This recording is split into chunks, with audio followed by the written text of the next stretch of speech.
5, 4, 3, 2, 1. Assalamualaikum warahmatullahi wabarakatuh. Baiklah sahabat-sahabat sekalian yang saya banggakan, kali ini saya akan coba membuat video yang menjelaskan cara menghitung denda pajak. Kalau kita membayar pajak terlambat tentu ada dendanya, dan kita juga harus tahu cara menghitungannya, bagaimana cara menghitung pajak tersebut, karena nggak semua dari kita yang bisa setiap waktu tepat untuk membayar pajak, karena kita kadang-kadang disibukkan oleh pekerjaan atau kesibukan yang lain, sehingga kita kadang-kadang telat. Dan perlu diketahui, telat 1 hari sekarang ini itu dianggap tidak telat.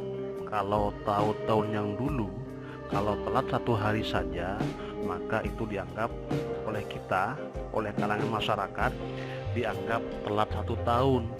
Dan kemungkinan benar, saya juga belum tahu, belum paham juga. Tapi untuk sekarang ini peraturannya adalah kalau telat 1 hari, maka itu oleh Samsat belum dianggap telat. Tapi kalau sudah 2 hari, maka itu dianggap telat 1 bulan, apalagi sampai 2 bulan, 3 bulan.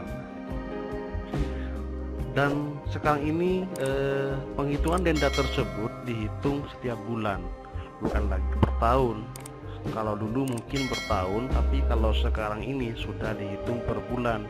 Ini bisa jadi telat 1 bulan, 2 bulan, 3 bulan, 4 bulan, dan seterusnya. Itu tinggal dikalikan, sehingga tambah banyak bulannya, apalagi bertahun-tahun, maka tambah banyak pula dendanya. Alangkah baiknya kalau kita berusaha untuk tidak telat membayar pajak, apalagi kalau kita mengaku sebagai warga negara Indonesia yang tertib pajak. Itu tuh. Baiklah sahabat-sahabat sekalian, langsung saja ke pokok permasalahan. Yang saya bahas kali ini adalah cara menghitung denda pajak yang telat membayarnya. Tapi sebelumnya kita perlu mengetahui juga singkatan-singkatan yang ada di STNK kita. Di sini ada BPNKB. BPNKB ini adalah singkatan dari Bea Balik Nama Kendaraan Bermotor. Ini merupakan biaya atau tarif yang ditetapkan untuk perubahan kepemilikan atau pemindah tanganan kepemilikan kendaraan dari satu pemilik ke pemilik yang lain. Yang kedua ada PKB. PKB ini adalah pajak pokok kendaraan bermotor. PKB merupakan pajak yang harus dibayarkan para wajib pajak. Besarnya tarif PKB biasanya sebesar 1,5% dari nilai jual kendaraan dan memiliki nominal yang berbeda setiap daerah, tergantung pada kebijakan yang berlaku. Selanjutnya ada SWDKLLJ. SWDKLLJ merupakan singkatan dari sumbangan wajib dana kecelakaan lalu lintas jalan. Jadi ketika kamu membayar pajak kendaraan, hal ini otomatis membuat kamu terdaftar dalam asuransi yang dikelola oleh Jasara Harja. Manfaatnya kalau ada kecelakaan, kalau kita kecelakaan, ya tetap kita nggak berharap celaka. Maka kalau kita kecelakaan, maka kita bisa minta asuransi dalam perawatan. Tapi rata-rata pengendara atau pemilik kendaraan ini tidak mau mengurusinya. Kenapa? Ada yang mengatakan terlalu ribet, ribetnya di luar batas kesabaran manusia, katanya gitu. Oke, selain itu juga perlu kita ketahui untuk rumus daripada denda pajak. Berikut adalah cara menghitung biaya denda telat bayar pajak motor yang harus Anda ketahui agar kedepannya Anda tidak lagi kebingungan ketika mau membayar pajak motor dan sudah melebihi dari jatuh tempo pembayarannya. misalnya ini ada motor kita telat 1 bulan, maka rumusnya untuk menghitung denda pajak adalah PKB kali 25% kali 1 bagi 12 plus denda SWDKLLJ. Ini kalau 1 bulan. Perlu diketahui bahwa angka 25% itu diambil dari jumlah PKB-nya. Denda SWDKLLJ ini kalau pada umumnya itu jumlahnya adalah 32.000. Itu. Ini kalau telat 2 bulan, telat 3 bulan, 6 bulan, 1 tahun, 2 tahun, atau 4 tahun. Nah, kita coba buat contoh kasus. Anggap kita punya kendaraan telat 3 bulan. Di STNK di atas itu, di STNK di atas tersebut tertera PKB-nya adalah 199.500 dan SWDKLLJ-nya adalah Rp35.000. Misal motor tersebut telatnya 3 bulan, berapa dendanya? Maka cara menghitungnya adalah ini tadi di awal kita sebutkan ada rumusan telat bayar motor 3 bulan.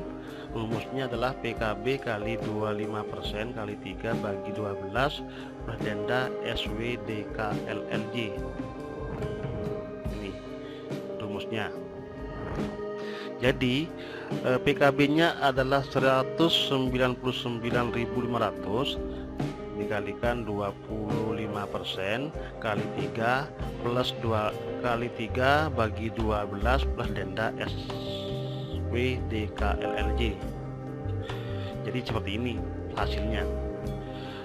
Dari 199.500 kali 25% adalah 49.875 kali 3 sekarang kali bagi 12 ditambah 32.000. Hasilnya seperti ini. Dari 875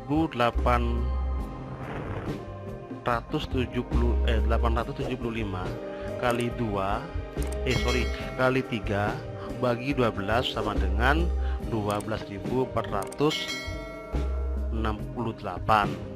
Nah, sekarang ditambah dengan 32.000 sama dengan 44.468. Ini karena angkanya seperti itu, maka diadakan pembulatan sehingga menjadi 44.500. Total yang harus dibayarkan maka adalah 1000 PKB plus SWDKLLJ dan denda. Jadi 199.500 tambah 32.000 tambah 44.500 sama dengan 276.000. Jadi yang harus dibayarkan ke Samsat itu adalah 276.000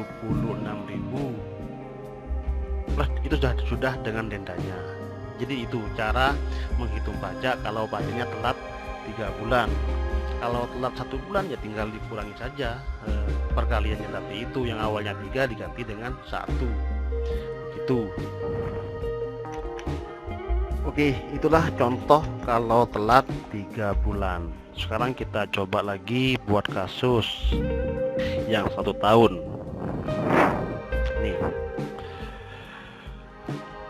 di STNK di atas tertera PKB-nya adalah 199.500 dan SWDKLLJ-nya 35.000. Misal motor tersebut telatnya 1 tahun, berapa dendanya? Maka cara menghitungnya adalah, nah ini rumusnya ini, telat bayar pajak motor 1 tahun yaitu PKB kali 25% kali 12 bagi 12 plus denda SWDKLLJ. Sebenarnya tidak jauh beda dengan contoh yang tadi itu. Kalau tadi itu adalah 3 bulan, kalau ini 1 tahun sama dengan 12 bulan. Oke, lanjut. Ini rumusnya. Nah, ini angkanya 199.500 kali 25% kali 12 bagi 12 tambah denda SWDK-NJ. Hasilnya adalah 49.875 kali 12 bagi 12 tambah 32.000. Hasilnya seperti ini, 49.875 plus 32.000 sama dengan 81.875. Ini. Jadi angka tersebut, angka yang terakhir 81.875 rupiah ini dibulatkan menjadi 81.900. Jadi total yang harus dibayarkan pemilik kendaraan tersebut adalah 199.500 ditambah 32.000 tambah 81.900 sama dengan 313.400. Jadi dendanya ini adalah 81.900 selama 1 tahun. Itu dari PKB 199.500. Nah, itulah penjelasan daripada penghitungan tentang denda telat membayar pajak kendaraan bermotor. Nah, suatu hal yang paling penting bagi kita adalah ya kita harus menjaganya agar tidak telat, jadi kita nggak ribet dengan denda-denda tersebut. Mungkin itu sedikit, tapi kalau dikalikan berbulan-bulan apalagi sampai bertahun-tahun ya bisa jadi banyak nanti hasilnya. Oke, sahabat-sahabat sekalian, terima kasih dan mohon maaf bila ada kesalahan dalam penjelasan ini. Bila ada saran, kritik, serta pertanyaan, silahkan tinggalkan di kolom komentar. Insya Allah saya akan segera menjawabnya. Akhirul kalam, wassalamualaikum warahmatullahi wabarakatuh.